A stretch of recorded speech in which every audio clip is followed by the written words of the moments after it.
어제와 그제 진행됐던 1차, 2차 청문회 내용을 좀 정리하고 분석해 볼 필요가 있을 것 같습니다.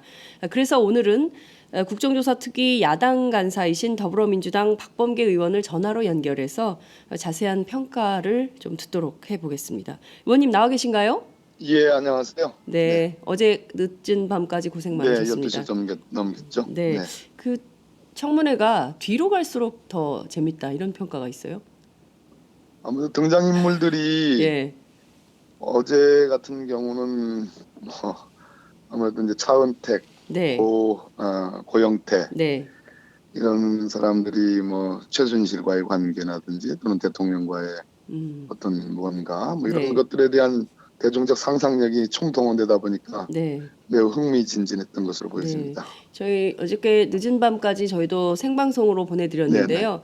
늦은 밤이지만 굉장히 많은 분들께서 동시에 예, 접속한 3만 명이 넘는 분들이 동시에 네, 네, 네, 접속해서 국정조사를 지켜보고 있었습니다. 그 정도로 국민적 관심이 매우 뜨거운 그런 네, 잘 알고 청문회였다. 있습니다. 네. 평가를 좀 해볼 수 있을 것 같은데 우선 1차, 2차 청문회 전반에 대해서 총평을 하신다면 좀 어떤 느낌을 받으셨습니까?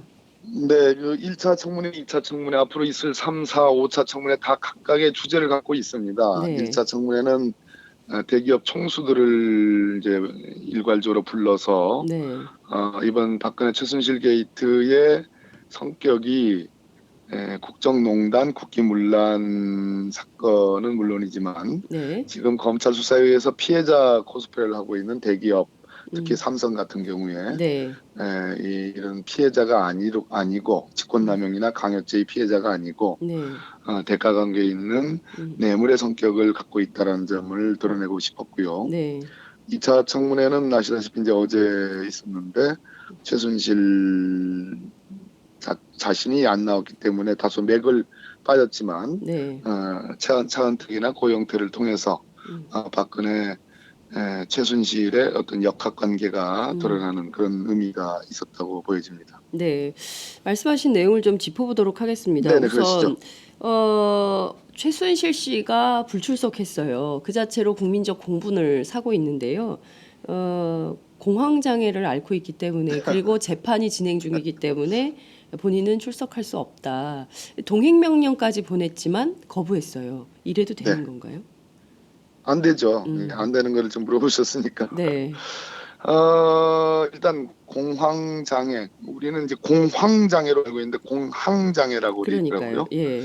그래서 이분은 특이한 병명을 갖고 있구나. 음. 그 하도 뭐 독일로 도피했다가 들어오는 과정이 심란해서 그랬는지 네. 공항에서 겪는 장애란 얘기인지 음. 그냥 공황장애인지 네. 좀 분간하기 어려운 아무튼 음. 그 오자가 있었고요. 그래서 네. 과연 정말 공황장애를 제대로 알고 있는 사람인지에 대한 음. 의문이 들었죠. 네. 그것을 떠나 이 게이트의 주인공인 셈입니다. 이 네. 국정농단의 주인공이고 음. 사실상 이 연출가에 해당하는데 네. 어제 차은택이 굉장히 조심스럽게 얘기를 하는 속에서도 네네. 대통령과의 관계를 전면적으로 부인을 했고요. 네. 사적인 청와대에서의 만남을 부인했던 차은택조차도 네. 대통령급에 해당하는 인물로 표현을 했죠. 네. 고영태 같은 경우에는 소위 박관천 경정이 지목했던 이 권력 1순위, 2순위, 3순위에 대해서 공감이 간다라는 네. 그런 발언도 했습니다. 네. 따라서 최순실의 입장에서는 단순한 개인의 형사 책임의 문제가 아니라 네. 본인과 몇십 년의 인간관계를 가졌던 음. 박근혜 대통령, 더 나아가서 박근혜 정권, 더 네. 나아가서 박근혜 정권 하에서 치하에서 음. 고통받고 살았던 국민들에 대한 마지막 예의로 나왔어야 되는데 구차한 변명을 대서 출석하지 않았습니다. 음. 그 2차 청문회까지는 안 나왔지만 2차, 3, 4, 5차 모든 게 사실은 최순실 씨와 관련된 의혹이기 때문에 물론이죠. 계속 그 요구할 수 있는 거죠. 지금 그렇게 하기로 출석하라고. 했습니다. 네. 3차, 4차 청문회는 일단 이제 증인들 합의를 다 했고요. 네. 3차 청문회는 세월호 7시간 청문회가 될 것 같고 네. 또 약물 청문회가 될 것 같습니다. 네. 그다음에 4차 청문회는 뭐 정유라의 부정입학, 이화여대 부정입학과 관련된 네. 것과 또 우병우, 김기춘 뭐 이런 등등에 관련된 그 어떤 뭐 수사 미진이라든지 뭐 이런 네. 측면들이 좀 있을 거고요. 네. 5차 청문회를 19일로 이제 합의를 했습니다. 네. 여기에 그동안 출석을 불응했던 최순실을 포함한 음. 증인들을 다시 재소환해서 출석을 강제를 한번 해보려고 합니다. 그렇군요. 끝까지 안 나오면 근데 이런 얘기가 있어요. 그러니까 동행명령장을 보내도 전부 거부한다. 이게 강제성이 네, 없기 때문에 그렇다. 네. 이런 비판이 나오는데요. 이것도 좀 법률적으로 좀 제도적 보완이 필요한 거 아닌가 싶은데 그 점은 좀 어떻게 보세요? 이참에 좀 정리를 좀 해볼까요? 네. 그 사람에 대한 조사, 수사를 위해서 쓰여지는 이제 어떤 대인적 강제 처분이라는 것이 있는데요. 네. 그것이 이제 소위 우리가 알고 있는 구속영장이라는 거죠. 네. 그것이 이제 가장 완전한 거고 구속영장의 전 단계가 강제로 데려올 수 있는 힘이 있는 체포영장이라는 게 네. 있습니다. 그래서 예. 박근혜 대통령한테 체포영장을 발부할 수 있느냐 이것이 쟁점이 되어 있죠. 네. 저는 가능하다고 보는 사람이고요. 네. 체포영장의 효력은 48시간밖에 없습니다. 음흠. 그다음 단계에서 논할 수 있는 게 이제 동행명령이라는 거예요. 네. 이 동행명령은 수사기관이 아닌 조사기관에게 부여되는 그런 음. 그 구속영장에 미치지는 못하는 네. 그러한 이제 어떤 심리적 강제. 음. 왜냐하면 이제 동행명령장에 불응하는 경우에는 국회 모욕죄로 고발할 수 있고 국회 불출석으로 고발할 수 있는 이제 그런 근거가 되기 때문에 나름의 심리적 강제가 있는데 동행명령 자체에 강제 소환력을 주자라는 논의는 이제 국회와 같은 조사기관의 강제 소환 능력, 소환에 힘을 주자라는 얘기가 되는데 네. 이 부분은 좀 이제 법리상 따져볼 여지가 있습니다. 이제 그렇게 되면 이제 국회가 수사기관적인 지위까지도 음. 이제 확보하는 거기 때문에 네. 당장 최순실 확보하는 데는 음. 우리가 기분 좋고 뭐 짜릿하겠지만 네. 그런 어떤 법률상의 체계는 좀 생각을 해봐야 되겠습니다. 또 그렇 검찰이 절대 법무부가 절대 찬성할 것 같지 않고요. 그렇군요. 여러 네, 가지 또 제도적 난제가 있다 이렇게 또 봐야 네, 되겠군요. 네. 그러니까 국민적으로 답답한 마음은 있지만 이게 또 이참에 국정조사에 대해서 제가 짤막하게 네. 말씀드리면 국정조사의 기능과 용도가 뭐냐 이런 의문이 네. 있을 겁니다. 그래서 음. 맹탕 청문회 뭐 이런 말씀도 맞습니다. 하시는데요. 네. 국정조사는 말 그대로 거기서 실체적 진실을 다 밝히는 게 아니고 조사를 함으로써 음. 여러 쟁점들을 드러내고 음. 의문을 드러내고 음. 의혹을 드러내서 궁극적으로 실체적 진실을 발견해내는 음. 검찰과 법원에게 던져주는 이번엔 특검이 기다리고 있죠. 그래서 네. 특검에 대한 교두보로 생각해 음. 주시면 되겠습니다. 그렇군요. 그러니까 이번에 나온 여러 가지 의혹들 그리고 증인들의 증언들을 종합해서 특검이 네, 세부적으로 따져서 수사를 조사를 하게 예, 된다. 그래서 형사처벌 이렇게 할 수도 있다. 이런 말씀 좀 주셨습니다. 네. 검찰도 이번 국정조사를 굉장히 주목해서 보겠군요. 굉장히 열심히 보고 있을 겁니다. 왜냐하면 고 김영한 민정수석의 비망록, 네. 특히 정윤회 문건 수사와 관련해서는 검찰이 가장 지금 음. 제가 알기로는 가장 큰 약점입니다. 그렇군요. 김영환 비망록 그다음에 문건 정윤회 문건 예, 두 가지를 주목해서 볼 것이다. 이런 말씀을 좀 주셨습니다. 하나하나 좀 여쭙겠습니다. 예, 그 최순실 씨도 안 나왔지만 우병우 전 수석도 안 나왔어요. 중요한 것은 국회 뭐 경위들 뭐 입법조사관들 총동원해서 찾으러 다녀서 어제 뭐 충북 제천까지 갔다 왔다고 예, 하는데 예, 예, 결국은 못 잡았습니다. 예, 전직 검사 그리고 또 한 국가의 민정수석까지 하신 예, 분인데 이렇게 가족들 전부 싸가지고 도망다니면서 이렇게 해도 되는 건지 참 국민들 입장에서는 볼썽사나운 모습이다 이런 생각이 좀 드는데요. 네, 끝까지 그 수치 거부 전략을 쓰면서 피하는 이유는 뭐라고 보세요? 네.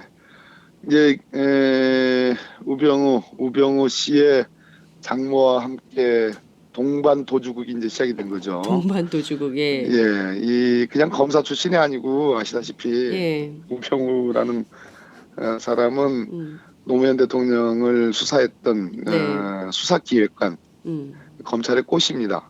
음, 그것을 했던 사람이고 이제 청와대 민정수석을 했죠. 네, 그러면 기본적으로 뭐 성향이나 이념적인 지향이라든지 뭐 이런 걸 떠나서 네, 최소한의 강직함 정도는 갖추고 있었을 것으로 기대를 했는데 네. 뭐 이건 미꾸라지 정도가 아니라 그 미끌거림이 너무 미끄러워가지고 예, 예. 지금 손에 잡히지 않는 거 아니겠어요? 음. 우리 국회의 입법조사안을 필두한 국회 경위들이 열심히 정말 신명나게 네. 어떤 소명의식을 갖고 뛰어다녔습니다. 어제 하루 네. 종일. 예. 근데 이제 도주국을 이제 말리지 못한 건데 네. 그건 딱 한 가지라고 봅니다. 본인의 얕은 법률 지식을 이용해서 네. 지금 패문부재의 방법으로 음. 출석 요구서를 수령을 거부한 거고 네. 그걸 전제로 해서 저희들이 동행명령을 발부해서 집행을 하려니까 역시 마찬가지 방법으로 이제 수령을 거부하는 건데 네.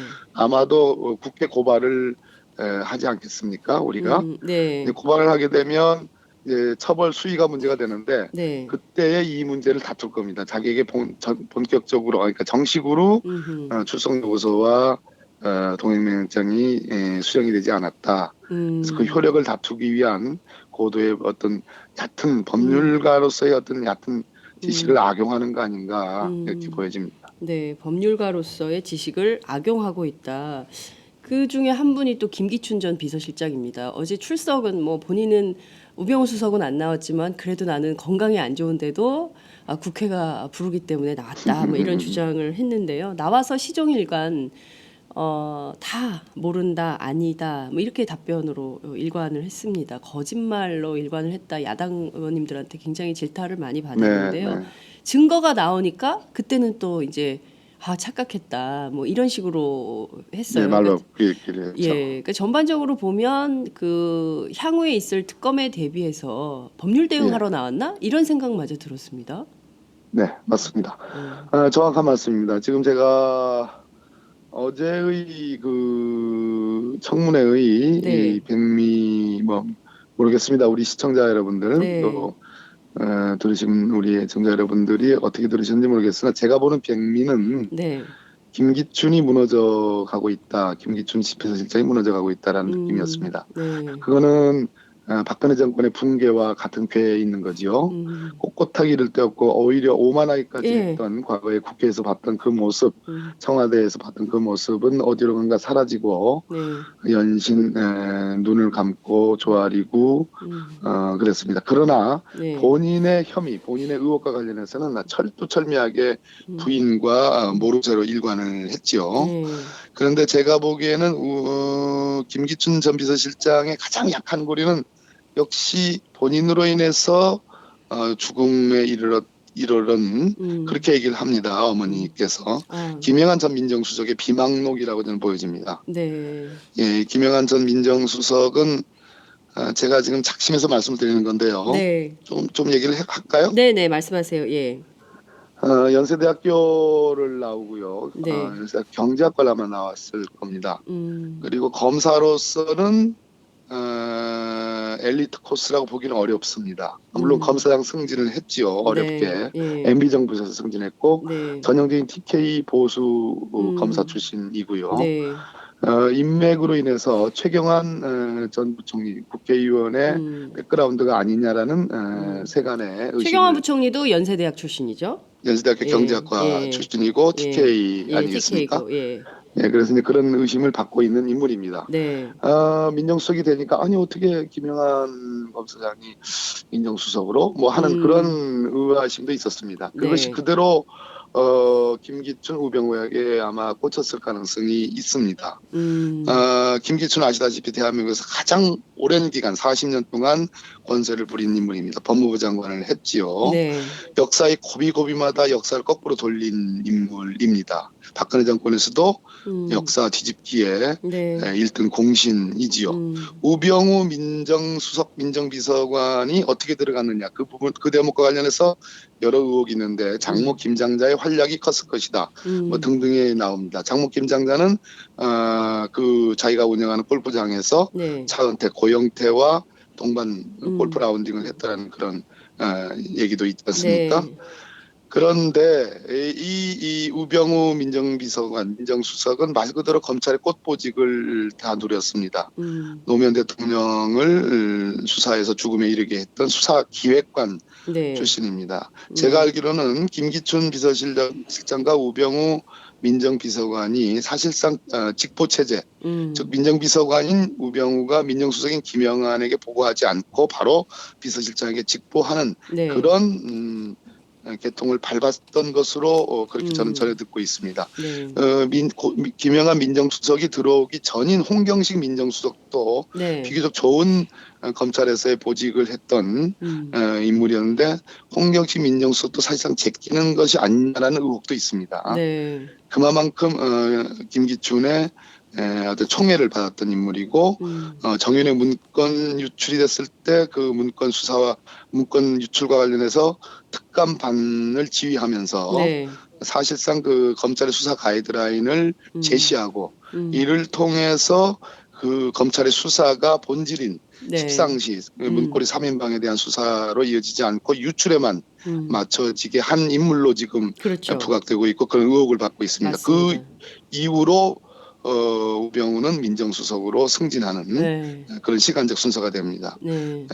그렇기 때문에 김영한 전 민정수석은 사실상 이 김기춘, 우병우 두 사람이 배제시키고 그런 배제시킨 인물, 아무것도 모르는 인물에게 정작 국회 운영위에서 민정수석을 부른다고 하니까 당신이 나가서 얘기하시오. 네. 하니까 김영한 민정수석이 사표를 즉시 낸 거고 맞습니다. 그 울분으로 매일같이 엄청난 양의 술을 마시다가 급성 간암으로 이제 죽은 겁니다.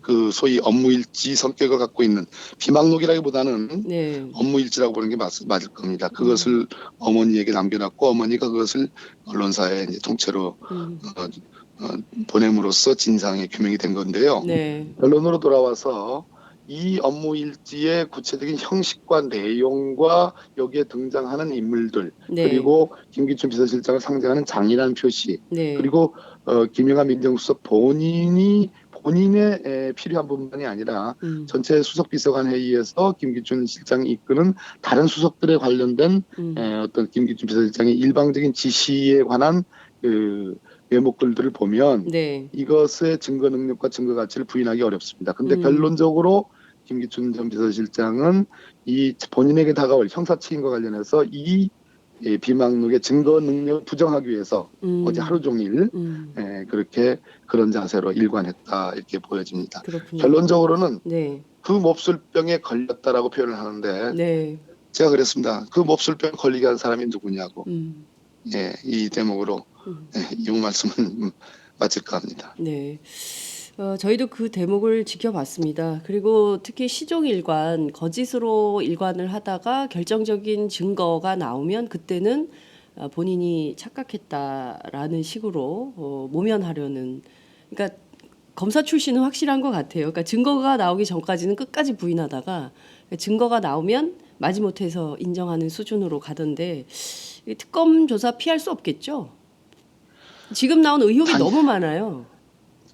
김영한 다시 한번 강조드리는데 김영한 전 민정수석의 비망록 업지는 네. 제가 보기에는 이 국면에서 가장 뭐 소위 이제 우리가 아니죠. 네. 뭐 정호성 그 비서관의 녹취 파일. 소위 네. 녹음 파일 그리고 안종범 수석이 가지고 들어갔다라는 소위 이제 업무 노트 네. 이제 그 업무일지죠. 네. 그것과 함께 3대 증거물 중에 하나입니다. 네. 이 부분을 특검이 수사하지 않는다면 네. 그것은 상당히 국민적 비판을 견디기 어려울 겁니다. 네, 알겠습니다. 지금 이제 중요한 것은 앞서 말씀해주신 대로 차은택, 고영태 씨 모두가 우리나라 권력 서열 1위는 최순실이었고 마치 공동 정권 같은 느낌이 들었다라고 이제 주장을 하고 있다는 점도 이제 드러난 건데요. 고영태 WK 전 이사가 이런 얘기를 했습니다. 네. 황영철 새누리당 의원의 질문이었는데요. 네네. 박근혜 대통령에게 가방과 옷 100여 벌을 줬다. 그리고 그 비용을 전부 최 씨가 지갑에서, 그러니까 최순실 씨가 지갑에서 현금을 꺼내가지고 돈으로 지불했다. 이거 뇌물죄다. 뇌물죄일 수밖에 없다라는 어제 이제 국정조사 특위위원들께서의 지적이 있었는데요. 이 점은 좀 어떻게 보십니까? 전직 판사시기도 한데요, 박범계 의원은. 예, 법조인의 시각으로 요거 좀 검토를 부탁드릴게요. 뭐 이제 제가 보기에는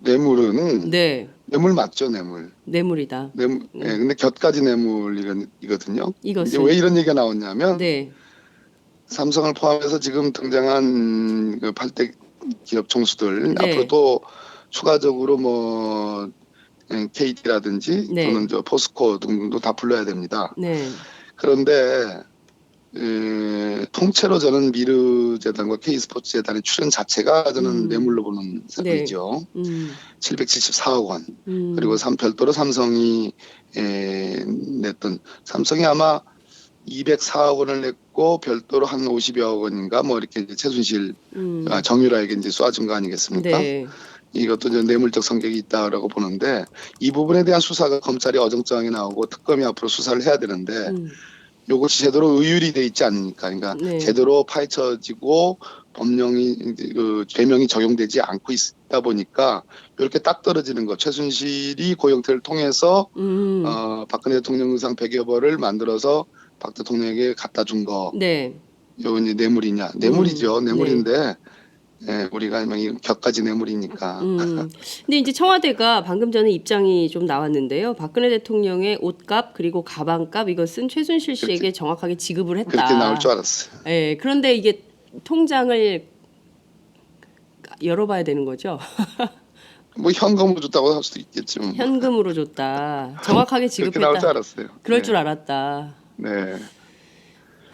참 이렇게 그 미꾸라지들이 너무 많네요. 법률 미꾸라지들이 김기춘 비서실장 하나인 줄 알았더니 곳곳에 법을 아는 분들이 이렇게 그 아니 제일 국민들이- 하이라이트가 네, 그 세월호 7시간에 그 엄중한 시간에 머리를 만졌고 부시시한 머리를 연초하기 위해서 그 정모 미장원 원장을 이제 3시 20분에 드렸다는 거 아니겠어요? 네, 당초 언론 보도는 뭐 적어도 100여 분 이상 90분. 1시간 이상 머리를 만졌다 이렇게 나오니까 네, 뭐 20여 분만 만졌다 이렇게 나오는 거 아니겠습니까? 네, 20여 분 만졌다 하더라도 지금 그럴 때인가요? 그게 그러니까요.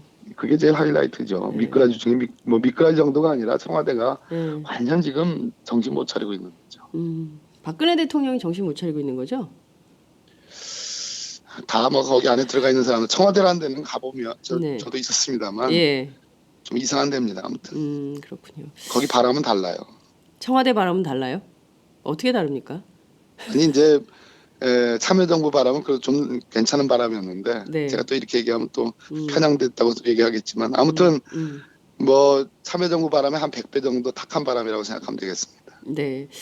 그 3차 청문회 앞서 말씀해 주신 대로 이건 약물 청문회가 될 가능성이 높고 또 4차 청문회는 그 이제 정유라 씨의 2대 부정 입학 문제가 좀 본격적으로 논의될 거다 말씀을 좀 주셨는데 4차 청문회 증인 대상 가운데 정윤회 씨, 박관천 전 경정 그리고 한일 전 경위가 포함된 걸로 알려졌습니다. 네. 정윤회 문건 파문, 이른바 십상시 문건 파문도 예. 이번 국정조사에서 판다. 이렇게 볼 수 있을까요? 네. 네. 그 최경락 경위 문제 말입니다. 그 예, 최경락 맞습니다. 경위가 그러니까 아까 김영환 전 수석도 사실은 이 사건 피해자다 이렇게 말씀을 해주셨는데요. 최경락 전 경위도 비슷한 경우가 아닌가. 특히 이제 조사 중에 가혹행위 문제까지도 드러난 상황이거든요. 네네. 네, 어떤 방향으로 집중 추궁이 이루어질까요? 예, 제가 아까 김영환 민정수석을 얘기하면서 스토리의 일단을 말씀을 드렸습니다. 네, 근데 김영환 수석의 인간관계 측면에서 봤던 스토리인데요. 네, 더 폭넓게 보면 2014년 2월에 이 소위 정윤회 문건으로 표현되는 네, 청와대 문건의 일부가 세계일보에 유출이 됩니다. 네, 그다음에 그것이 4월에 보도가 되고 2차 유출이 있고 제가 알기로는 3차, 4차 유출 뭐 이렇게 있었던 것으로 아무튼 복수의 유출들이 네. 있었습니다. 네. 그 해에. 네. 그래서 결정판으로 11월 달에 세계일보가 시리즈로 뭐 나흘간에 걸쳐서 보도를 하게 됩니다. 그것이 이제 정인의 문건입니다. 네. 이 정인의 문건에 그러니까 정인의 문건을 포함한 청와대 문건은 약 100여 페이지에 이르는 걸로 알고 있고요. 네. 그것이 한 번에 유출된 것이 아니고 유출하는 사람이 일종의 맛을 보여주는 차원에서 던져주고 받는지 보고 네. 뭐 이런 단계를 거치면서 유출이 되는 겁니다. 그리고 기간적으로도 아까 제가 말씀드렸듯이 2014년 2월부터 상당히 오랜 기간 동안 이렇게 유출이 되거든요. 예. 중간에 뭐가 있었냐면 제가 그 당시 이제 진상조사단장을 맡았고 저에게 입수된 문건이 하나 있어서 그거를 유출 경위서라고 표현을 해가지고 국회에서 흔들었습니다. 네. 근데 그 경위서의 내용을 보면 지금 검찰이 결론 낸 돌아가신 최경희 지금 살아있는 한경희에 의해서 청와대를 사직하고 나온 박관천의 캐비넷 에서 이들이 절취를 해서 복사를 해서 유출했다라는 것과 다른 내용의 유출 루트가 있습니다. 어떤 겁니까? 그때도 그런 문제가 있었어요. 예, 그 당시 제가 이걸 누가 이 문건은 형식이나 내용으로 보아서는 청와대 민정 쪽에서 작성한 듯한 그런 내용과 형식을 갖고 있습니다. 그 당시에 제가 이제 흔들었던 그 내용을 좀 봐주시고요. 봐주시고 근데 아까 얘기를 다시 돌아가서 결론적으로 이 문건을 유출한 사람의 배우는 십상시 문고리 3인방 정윤회 그 다음에 정윤회 문건에 나와 있듯이 최순실도 정윤회 문건에 기록이 되어 있습니다. 두 사람 사이에 사이가 안 좋아서 별거하고 있지만 뭐 그런 내용들이 있죠. 그리고 박관천 경정이 권력 1순위로 최순실을 검찰에 가서 얘기하고 수사 중인 건 아니지만 방담 형식으로 이제 얘기를 한 거 아니겠습니까? 그런데 이 문건 유출의 배후가 있다고 저는 보고요. 이 배후는 분명히 박근혜 정부가 심각한 국정농단이 있고 국정농단의 정점에 정윤회가 있다는 것을 알고 있었습니다. 알고 있었고 그것을 언론에 흘림으로써 경종을 울리고 뭔가 한번 좀 제대로 잡아보려고 했던 의도 아니면은 권력투쟁적으로 권력투쟁의 의미로 정윤회 그리고 십상시 문고리 3인방을 견제 내지는 제거하기 위한 그런 용도로 이거를 활용했다라는 생각이 있습니다. 유출 문제를. 두 가지 다일 수도 있고 전자일 수도 있고 후자일 수도 있는데요. 어쨌든 배우가 있었습니다. 그런데 우병우 민정비서관인가 조홍천 공직기강 비서관이 이제 쫓겨져 나갑니다. 그리고 민정수석실에 있는 특감반은 원래 공직기강 비서관 산하에서 지휘를 받는데 조홍천 비서관이 쫓겨 나간 뒤에 민정비서관인 우병우가 5월 달에 청와대에 들어가면서 우병우가 특감반을 지휘합니다. 그 특감반을 지휘하면서 이 유출건에 대한 경위조사를 합니다. 그래서 그 당시에 나왔던 게 만만해, 뭐 박지만 씨를 필두라는 만만해라는 그런 것이 나오고 이 김영하 민정수석의 비망록에 만만해가 나옵니다. 만만해가 나오고 거기에 대해서 김기춘 비서실장이 뭐 언급을 했다라는 그런 취지의 그런 글들도 나옵니다. 그러면서 검찰 수사가 문고리 3인방 십상시 정윤회의 이 국정농단 쪽으로 수사가 가지 않고 유출에만 포인트가 이제 방향이 잡혀지고 결론적으로 박관천, 조홍천 비서관을 기소에 이르고 실상 정윤회라든지 문고리 3인방은 면죄부를 주는 거거든요. 그래서 이 부분에 대한 조사와 수사가 있게 된다면 네. 과연 그때 우병우가 어떤 역할을 했으며 우병우를 지휘하고 있었던 김기춘 비서실장이 어떤 역할을 했으며 제가 어제도 말씀드렸지만 김기춘 비서실장은 이런 문건 유출의 상황을 알고 있었습니다. 보고를 받았습니다. 음. 정호성 비서관도 보고를 받았고요. 아니라고 그 사람은 계속. 아니라고 얘기를 하죠. 예. 예. 근데 뭐 여러 기사 자료에 의해서 네. 또 나오고 또 제가 갖고 있는 정보에 의해서도 그렇게 저는 판단을 하고 있습니다. 네. 예. 그때 이것을 묵인하고 네. 수사의 방향을 틀게 한 그 점에 대한 진상규명이 필요하다는 거죠. 네. 말씀하신 대로 2014년 11월 당시에도 이게 누가 어떤 목적으로 문건을 흘렸을까? 그러니까 말씀하신 대로 지금 최경이나 한경이 박관천 이 라인에서 흘러갔을 거라고는 추정할 수가 없다. 이들을 이게 요렇게 만든 일종의 공작의 냄새가 난다. 이 공작의 배우가 누군지 밝혀야 된다. 그때 그래서 등장했던 인물이 그때도 김기춘 전 비서실장 아니겠어요? 네, 뭐 대체로 뭐 그런 의혹들이 있었습니다. 네. 그 이번에도 그러면 이 배후를 밝히는 과정에서도 누군지 그 배우가 청와대 안에서 이런 공작을 했다면 그게 누군지 이것도 4차 청문회 때 밝혀질 수도 있겠다. 이런 기대를 해봐도 되겠죠. 저는 4차 청문회에서 이 점에 집중을 할 겁니다. 할 거고요. 우리 의원님들 중에서도 뭐 관심을 갖고 하실 분들이 계실 거고요. 네. 저는 그 한경위가 네. 또 박관천 경장이 어렵지만 증인으로 채택이 됐으니까 꼭 나와서 네. 진실에 조금 다가서는 그런 어떤 입장과 내용을 좀 말씀해 줬으면 좋겠다는 말씀 좀 드립니다. 네. 한경위가 민정수석실에 회유와 협박이 있었고 당시 이것을 컨트롤했던 핵심 인물은 우병우 전 비서관이었다라고 얘기를 했기 때문에요. 이 얘기는 이미 언론에서 한 얘기이기 때문에 그 이상의 진실 고백이 있기를 좀 기대한다 이런 말씀을 좀 주신 걸로 정리를 하겠습니다. 네, 그렇습니다. 자, 네. 탄핵 얘기 좀 여쭐게요. 이제 내일입니다. 오늘 그 민주당의 경우에는 밤샘 농성을 결정하고 오늘 저녁부터 농성에 돌입을 한다 이런 얘기가 네. 나오는데요. 뭐 지금 주요 쟁점이 세월호 7시간이 또 되고 있습니다. 새누리당 비박계에서 요거 빼라. 네. 논점이 좀 이탈된 거 아니냐라고 문제 제기를 하고 있어요. 조선일보도 오늘 사설로 세월호 7시간은 빼라 이런 주장을 하고 있는데 지금 뭐 머리하느라 90분 썼다 이 얘기까지 나온 마당에 어떻게 해야 됩니까? 현재까지 나와 있는 세월호 7시간에 대한 의혹들은 소위 이제 법률적으로 표현하면 일종의 개연성이 매우 높은 네. 즉 박근혜 대통령의 304명의 우리의 꽃 같은 아이들이 수장되어 갈 때에 대한민국 최고 통치 책임자 국가원수로서 사실상 수수 방관했다라는 네. 직무유기의 개연성이 매우 높은 의혹 상태입니다. 그 7시간의 일단이 밝혀졌습니다. 머리 하느라고 오후 네. 3시 20분부터요. 네. 기가 막힌 노릇 아니겠습니까?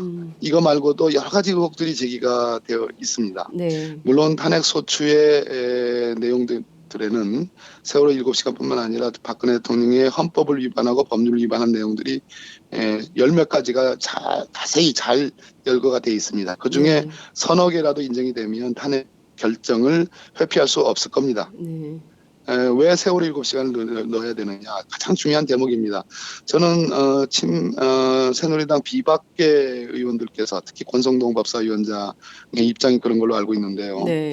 아직 준 입증되지 않은 세월호 7시간을 의혹 상태로 이것에 넣을 수 없다 이런 입장인 것으로 알고 있습니다. 네. 그러나 세월호 7시간 아까 제가 말씀드렸듯이 고도의 개연성이 매우 높아졌다. 박근혜 대통령의 직무유기의 개연성이 높다라는 말씀을 드리고 여기에 이 탄핵 소추문에 이게 들어가지 않으면 네. 박영수 특검이 이것에 대한 수사가 쉽지 않은 일이 돼버립니다. 그게 굉장히 의미가 있습니다. 저는 그렇기 때문에 네. 탄핵에 찬성하는 비박계의 입장은 나름 평가합니다. 좀 왔다 갔다 갈짓자 행보를 했습니다만은 네. 그 점을에 대한 오해를 받기 싫으면 네. 갈짓자 행보에 대한 오해를 받기 싫으면 또는 네. 역사의 정의의 편에 쓰기로 했다면 네. 이 세월호 7시간에 대해서 탄핵소추문에 들어가는 것을 반대하지 않았으면 좋겠습니다. 네. 지금 말씀하신 맥락을 저희가 이해를 해보면 결국 이제 거꾸로 거슬러 올라가 보면 박근혜 대통령 그리고 새누리당 뭐 비박계로 일컬어지지만 어쨌든 새누리당 그러니까 한 집단이라고 보자면 결국에는 박영수 특검이 세월호 7시간을 수사하지 못하도록 하기 위해서 결국 탄핵안에 이 내용을 넣지 말자. 제일 중요한 직무유기 가능성이 있는 것임에도 불구하고 말이죠. 이런 그 역순으로 계산을 해보면 이런 계산, 정치적 계산이 깔려 있기 때문에 세월호 7시간을 넣지 말자 이런 주장을 하는 거 아닐까요? 네, 우리 장윤선 기자님이 제가 거꾸로 얘기했는데 그것을 정확하게 반대로 뒤집어가지고 네. 정리를 해주셨습니다. 아니 맞는 말씀입니다. 제가 네. 보기에는 왜 세월호 7시간이 이렇게 탄핵이라는 네. 탄핵하면 대통령이 없어지는 거거든요. 그렇죠. 직무집행됐다가 이제 끝나는 거 아니겠습니까? 네. 탄핵이라는 이 정말로 헌법에 나와 있는 마지막 칼을 쓰는데 네. 세월호 7시간을 넣느냐 안 넣느냐를 이렇게 티격태격하는 거는 네. 결국은 특검 수사 만약 탄핵소추 의결 그 문에 네. 이 세월호 7시간이 바뀌는 순간 특검의 강력한 수사를 피할 수 없는 거거든요. 이미 박영수 특검이 수사하겠다고 천명을 네, 했습니다만은 맞습니다. 들어가고 안 들어가고는 차이가 있겠죠. 그러니까 끝까지 이런 건데요. 지금 보면 이해운 새누리당 의원이 지금 사정기관들을 총동원해가지고 탄핵 표결 처리를 지금 방해하고 있다. 이런 얘기가 나왔어요. 그러니까 지금 내일 앞두고 이제 하루 남은 건데 이 상황에서도 청와대는 끊임없이 탄핵을 부결시키려는 의도, 노력을 하고 있다. 이정현 새누리당 대표도 이제 지금이라도 탄핵은 부결돼야 된다. 뭐 이런 얘기를 하고 있는 거거든요. 중지해야 된다. 그리고 박근혜 대통령이 내년 4월에 퇴임하고 6월에 대선하면 됐지. 뭐 그렇게 탄핵을 하려고 그러냐. 뭐 이런 태도예요. 지금 하루 앞둔 이 상황에서도. 촛불 민심을 거역하기는 어려울 겁니다. 헌법재판관들도. 근데 다만 헌법재판관에 이런 그 빌미를 줄 수는 있습니다. 당초 저는 탄핵 소추문에 네. 그 자세한 박근혜 대통령의 위헌 위법 사항들을 자세하게 열거하는 거, 네. 또 망라하는 거에 대해서는 다소 저는 좀 소극적인 입장이었습니다. 당시 기준으로 놓고 보면. 네. 이유는 헌법재판소가 하나하나를 다 심리를 해야 됩니다. 증거조사도 다 별도로 해야 되고요. 네. 아마 현재 헌법재판소의 구성상 헌법재판관들은 여러 가지 방법으로 결정을 미루려고 할 겁니다. 이제 많은 사항들 망라하면 예. 조사할 내용들도 많아지게 되고 예. 자연히 시간이 많이 걸리게 되겠죠. 그렇게 되면 대통령이 스스로 사임하지 않는 한 네. 대통령 신분이 계속 유지되는 것이고 물론 직무집행은 정리되지만 그러면 특검에 의해서 자연인이 아닌 대통령의 신분으로서 수사를 받게 되는 거. 네. 이것이 박근혜 대통령으로서는 가장 견디기 어려울 부분이고 네. 그 뒤에 따라올 자연스러운 구속수사, 신병 처리에 대한 부담이 가장 어려운 대목 아니겠습니까? 예. 결국은 첫 번째는 헌법재판소에 의해서 그 결정들이 가능한 한 늦게 네. 이루어지는 것을 원하는 것이고요. 네. 두 번째는 혹시라도 뭐 헌법재판소에 의해서 보수적인 헌법재판관들이 거의 대부분이기 때문에 네. 이것이 부결되면 더 좋다. 기각되면 더 좋다라는 생각을 하고 있을 거고요. 결론적으로 그러나 네. 그렇다 하더라도 제가 보기에는 이미 촛불 민심은 정확히 검증된 거 아니겠습니까? 네. 수그러들지 않고 있습니다. 그렇기 네. 때문에 이제는 모든 것을 소추문에 망라해서 네. 그 죄상을 엄격하게 적시하고 네. 국민의 힘으로 조속한 헌재 결정을 끌어내는 것. 이것이 제 오늘 결론입니다. 네, 말씀하신 대로 그야말로 광장에 나오신 직접 민주주의 발현을 하고 계신 국민의 힘으로 네. 그 헌재 결정도 제대로 조기에 이끌어내야 제대로 끌어내야 되겠다 이런 네, 말씀. 제대로 끌어내야 되겠다 이런 말씀 주셨습니다. 끝으로 왜 한 가지만 더. 네. 그거는 헌법의 명문으로 규정되어 있지 않지만 헌법재판소가 인정했듯이 관습헌법이라는 걸 과거 네. 행정수도 이전에서 썼거든요. 맞습니다. 예. 헌법에 규정되지 않은 국민의 마지막 기본권이 하나 있습니다. 그건 저항권이라는 겁니다. 저항권. 지금 우리 국민들이 세게 발현하고 있는 것이 저항권 아닌가 이런 생각도 좀 그렇습니다. 듭니다. 예. 예, 지금 촛불이 바로 그 저항권이다 이런 말씀 좀 주셨습니다.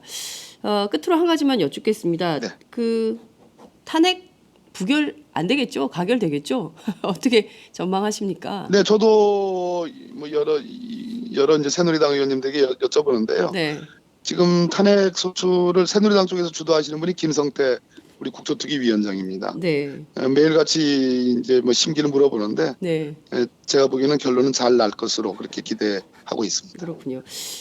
탄핵이 가결되면 그날로 박근혜 대통령 직무가 정지가 되는 거죠. 예, 내일로. 그러면 네. 12월 9일부터 대통령은 아닌 거예요. 그죠? 예, 예. 그러면 그 다음에는 황교안 국무총리가 권한대행을 맡게 됩니다. 예. 예. 자, 참, 그럼 예, 예, 그 야당 의원님들 입장에서는 황교안도 탄핵 대상이다 이런 주장을 하고 있는데요. 지금 이제 두 가지 입장이 좀 있는 것 같습니다. 그 추미애 대표께서는 정치 협상을 통해서 새로운 총리를 만들어야 된다. 라고 주장을 하고 계시고요. 그렇지만 우리 법률에 헌법에 의거한 바에 따르면 대통령 유고시에는 국무총리 그리고 국무총리가 없으면 뭐 경제부총리 이렇게 순서대로 사회부총리 이렇게 내려가게 되어 있단 말이에요. 위계질서. 네. 그런데 정치협상으로 이런 문제를 풀 수 있는 거냐. 헌법에 나와 있는데 말이죠. 헌법에 나온 대로 해야지 정치협상으로 이 문제를 풀었다가는 또 다른 정치적 혼란을 야기하는 거 아니냐 이런 비판이 있습니다. 이 점은 좀 어떻게 보세요? 제가 이 부분에 대해서 추미애 대표님하고 뭐 대화를 나눈 게 없어서 그 예단하기는 좀 어렵지만 네. 거기서 말하는 정치 협상이라는 거는 황교안 총리 대행은 곤란하지 않느냐 이런 전제 하에 말씀하시는 것 같아요. 근데 대통령이 내일부터 직무집행이 정지가 되면 황교안 총리가 대통령 권한을 대행을 하게 됩니다. 네. 그래서 그 총리의 이제 국회가 국민의 뜻을 받아서 적합한 총리 후보를 물색해서 그 자리에 이렇게 앉히는 작업도 결국은 황 총리 대행과 얘기를 해야 되는 그런 상황이 오게 되는 거죠. 네. 그러다 보니까 황교안 총리도 탄핵 대상이 아니냐는 논의까지 지금 번져져 있는 거 아니겠습니까? 네. 네, 그런 측면에서 박근혜 대통령의 직무가 집행이 정지되는 순간 이 박근혜 정부에서 법무부 장관 국무총리로서 곳곳의 국정농단을 뭐 적극 가담자는 아니지만 국정농단을 사실상 국회에서 방패 역할을 충실히 했던 그랬죠. 황교안 총리 대행은 우리 국민으로서는 또 국회로서는 받아들이기 어려울 겁니다. 네. 예, 그런 측면에서의 어떤 그 해법을 얘기한 것으로 이해를 하고요. 네. 그러나 이것을 어떻게 풀어나갈 건지는 뭐 충분히 가능한 부분이 있습니다. 있기는. 예, 어떤 근데 법이 굉장히 가능? 네. 오늘 전부 다 하긴 하지 마시고 내일 다음에 할까요? 한번 다음에 또 모실까요? 알겠습니다. 굉장히 정밀하고도 네. 뭐 한국 현대사에서 한 번도 가지 않은 길을 또 한 번 더 모색을 해볼 수도 있습니다. 이런 국민적 힘이라면 불가능하지 않다고 보거든요. 네. 알겠습니다. 일단 큰 산인 내일 있을 탄핵 소추안 표결 처리 결과를 보고 그 자리에서 저희가 박범계 의원님을 또 모시고 이후의 길에 대해서 또 한번 모색을 해보는 자리를 마련하도록 하겠습니다. 오마이 TV도 오늘 오후부터는 국회로 네, 가서 생방송으로 여러분들과 함께할 예정입니다. 어찌됐든 탄핵이라는 큰 산을 넘으면 새로운 대한민국이 열릴 것이라는 기대 그리고 과연 그 길이 가능할까라는 우려 걱정도 있는 게 사실입니다. 어쨌든 그 국회 안에서 모든 일들을 좀 현명하게 국민의 한 가지 편에서 더 꼭 하시고 싶으신 말씀 한 말씀. 꼭 네. 하고 싶은 얘기거든요. 예. 진짜로 하고 싶은 얘기. 네. 시간 3분 정도 주실 수 있어요? 네네네. 네. 네네. 그 관저와 관련해서 박근혜 대통령이 내일 직무집행이 정지되면 이제 관저로 가게 됩니다. 네. 박근혜 정부 사람들은 다 이구동성으로 김기춘 비서실장까지 포함해서 관저에서도 업무를 본다. 관저 업무를 얘기했습니다. 네. 관저에 집무실이 있다 그랬어요. 예. 관저 직무집행이 정지되는데 관저에 갔으면 직무할 수 있는 관저에 갔으면 그건 직무집행이 정지가 아니거든요. 그런 그러네요. 측면에서 이건 심각한 문제입니다. 예. 관저에 가서 무슨 일을 하는지 그냥 다 사생활이라고 또 치부에 버릴 수도 없는 노릇. 예. 네. 그런 측면의 문제가 있고요. 공간적으로. 예. 두 번째 한 가지 더 꼭 말씀드리고 예. 싶은 새누리당 의원 중에 고 노무현 대통령께서 집권 중에 네. 관저에서도 업무를 봤다 이렇게 주장하면서 김신일 사건, 납치 네, 살해 예, 사건 예, 때 김선일 관저 얘기를 사건. 했습니다. 예, 예.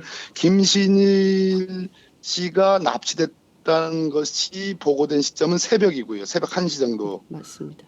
겁니다. 예. 그리고 살해가 됐다라고 하는 거꾸로인가? 보고가 됐던 것이 새벽 5시경이고요. 네. 살해가 됐다는 보고도 새벽 1시경입니다. 그 시간은 잠을 자야 되는 시간이기 때문에 네. 대통령이 관저에 있을 수밖에 없는 시간입니다. 대통령은 바로 그런 보고를 받고 즉시로 본관으로 나가서 직무를 시작했고 국무회의도 진행을 했습니다. 네. 예, 그런 측면을 네.